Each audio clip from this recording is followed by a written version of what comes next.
लखनऊ में money laundering मामले में ईडी की बड़ी कार्रवाई देखने को मिली है। ईडी ने 10 ठिकानों पर मनी लॉन्ड्रिंग के मामले में छापेमार कार्रवाई की है। रामपुर, सहारनपुर और दिल्ली में एक साथ सर्च ऑपरेशन ईडी का जारी है। बताया जा रहा है मौलाना मोहम्मद अली जौहर ट्रस्ट और साथ ही जौहर यूनिवर्सिटी से जुड़े मामले की जांच की जा रही है और इसके साथ ही मनी लॉन्ड्रिंग से जुड़ा ये पूरा मामला, ये पूरी कार्रवाई देखी जा रही है। ठेकेदारों और ट्रस्ट के बीच वित्तीय लेन देन की पड़ताल ईडी कर रही है। ईडी ने 10 ठिकानों पर एक साथ छापेमारी की है। रामपुर, सहारनपुर और दिल्ली में एक साथ ईडी का सर्च ऑपरेशन जारी। ईडी की टीमें मौजूद है। मौलाना मोहम्मद अली जौहर ट्रस्ट और यूनिवर्सिटी को लेकर जो है जांच की जा रही है। ठेकेदार और ट्रस्ट के बीच जो वित्तीय लेन देन हुआ है उसको लेकर ईडी की टीम पूछताछ कर रही है, पड़ताल कर रही है।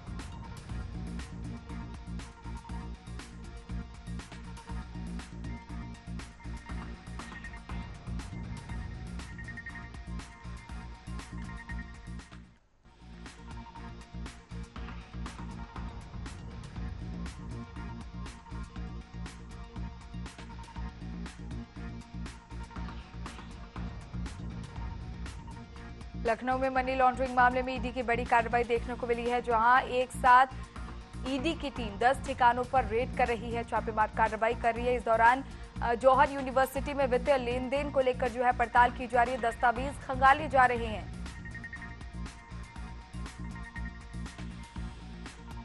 रामपुर, सहारनपुर और दिल्ली में एक साथ ईडी का सर्च ऑपरेशन जारी है।